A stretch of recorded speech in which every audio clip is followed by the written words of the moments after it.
अस्सलाम वालेकुम।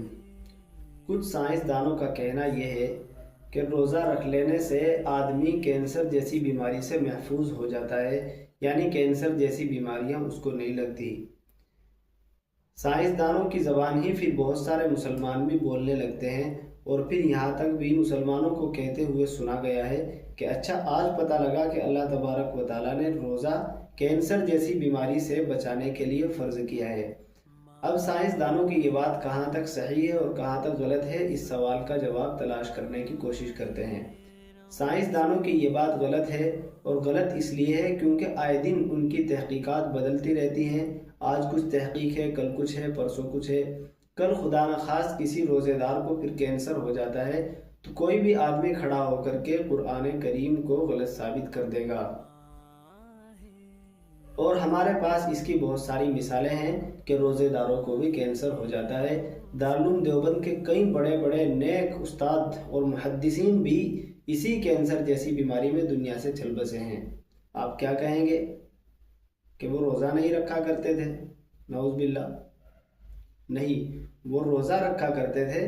साइंसदानों की बातों पर हमने जो यकीन किया है और उनको बिल्कुल कुरान का जुज़ बना दिया है, हमारी गलती है, हमारी दिक्कत नज़री है और हमारे समझने में कहीं ना कहीं गलती है। तो इसलिए हमारा कहना यह है कि तमाम ही अहकाम के अंदर अल्लाह तबारक व तआला का हुक्म असल होता है।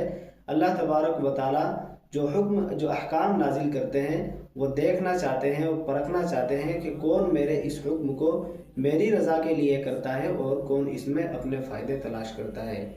हाँ, इतनी बात ज़रूर है कि रोज़े से बीमारियां ख़त्म होती हैं। हज़रत शाह वलीउल्लाह मुहद्दिस देहलवी रहमतुल्लाह अलैह लिखते हैं कि रोज़े के 3 बुनियादी फ़ायदे होते हैं। नंबर 1 रूहानी, नंबर 2 जिस्मानी और नंबर 3 समाजी। रूहानी का मतलब होता है कि रोज़ा रख लेने के बाद आदमी की ख्वाहिशात नफसानी बिल्कुल टूट जाती हैं और इससे फिर आदमी गुनाहों से इज्तिनाब करने लगता है और नेकियों की तरफ रग़बत करने लगता है। और जिस्मानी का फ़ायदा ये होता है कि इससे बहुत सारे फासिद मादे आदमी के अंदर से निकल जाते हैं और बहुत सारी बीमारियों से आदमी महफूज हो जाता है। और समाजी का मतलब ये होता है कि रोज़ा रख लेने के बाद आदमी को भूखे लोगों की भूख का कुछ अंदाज़ा होता है और उनके अहवाल की तरफ गौर व फिक्र करने का मौका मिलता है, तो फिर आदमी उनकी मदद करने लगता है और उनकी तरफ, उनके अहवाल में गौर व फिक्र करता है और उन पर कुछ ना कुछ तरस खाता है। तो ये 3 फ़ायदे हज़रत शाह वलीउल्लाह साहब ने लिखे हैं। ये तीनों फ़ायदे भी इसके होते हैं और भी बहुत सारे फ़ायदे हो सकते हैं, मगर ये बात कहना कि कैंसर जैसी बीमारी से बचाने के लिए अल्लाह तबारक व तआला ने रोज़े को फ़र्ज़ किया था, इस बात की ना तो हम तस्दीक करेंगे ना तकज़ीब करेंगे, बल्कि हम ये कहेंगे कि हाँ, ऐसा हो भी सकता है और नहीं भी हो सकता।